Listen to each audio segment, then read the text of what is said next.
I'm going to be breaking down Chris Fake's freshman year game against Albany. I want to note two things before we start going into the film about Chris Fake that I really like about him.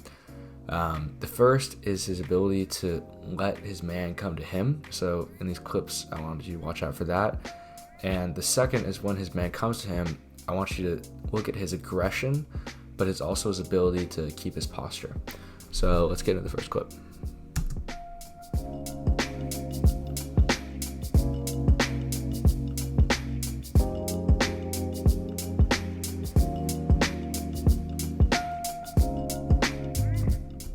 All right, so let's note a couple things here. First thing I want you to see is when he's coming up this side, Chris is slightly trailing behind him, keeping his stick behind, so if he does go for the inside roll, he's there. That's the first thing I want you to see. And he's watch that distance he's keeping. He's not trying to get up on him and make the contact. He's waiting for him to come to him. As soon as the attackman comes to Chris, he makes that strong contact and pushes him out. Waits for the rollback, comes back in, and once again, is super dominant once he's near him. But he keeps his posture strong the entire time. Alright, here's the second clip.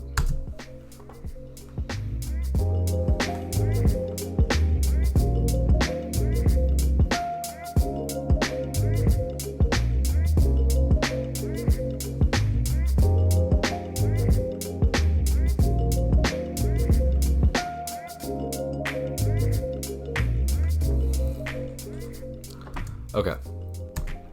What I want you to note is look at Chris's head. He keeps on looking back at the pick and back at his man so he knows his awareness.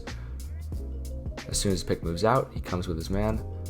Slight trail position again, and as his man leans in, he makes that contact and makes sure his man knows he's there. Super assertive. And I would be careful if you're not a super athletic guy with a check like this. Something where you come over, he's really giving up that roll to the outside. So if 5 got a good plant and was able to roll out, he would have an open shot that helps pretty far away. So I'd be careful with that top side check. And it works out here. He rolls him back and just keeps layering on. And then look at his stance as he's throwing these checks. He's sitting back and making sure he's not lunging. Right here, just a couple more checks. Watch again, he's looking at that pick. He sits under it because he knows his goalie is going to make the save. So he just waits. He fakes it, and yeah. Here's our third clip.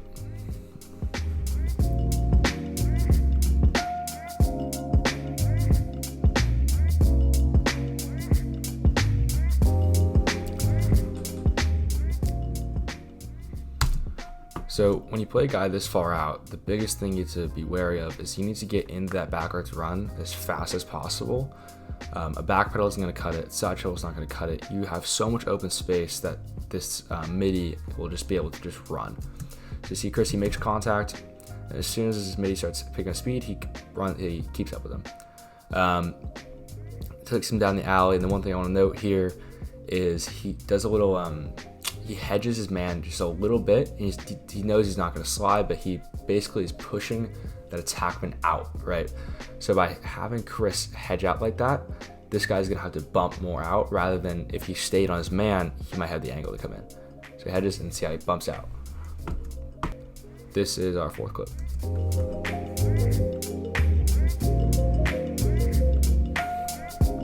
Now, what I want to note on this one is just what I was saying at the start of the video, is his ability to wait for his man to create contact with him. Instead of trying to close it out, he keeps his angles right, stays his man, slight trail position, and his man's going to come to him, and he's going to, right at GLE, almost perfectly at GLE, he makes that contact, pushes him out.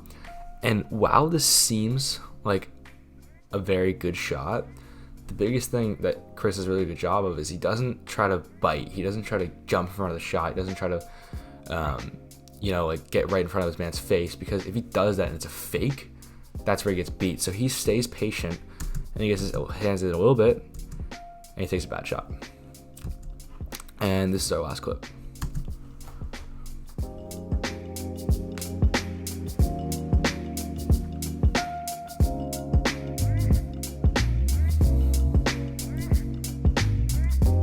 All right. This is pretty similar to the last couple we just saw, but a couple things I want you to notice. He's waiting for his man, drops a little bit into that back pedal, stays with him, breaks into the run as soon as he cuts, makes the contact comes to him, pushes him out. He sees he has help right here, so he goes over to roll him, because generally when a roll's the inside, right? But he knows his man, or his teammate is right there, so if he rolls him out and his teammate's right there for the help, they can double. So you see a double, and you get the takeaway. Now, I'll definitely be careful because this slide can be really dangerous because the pass up could form a shot. And that's all I have for today.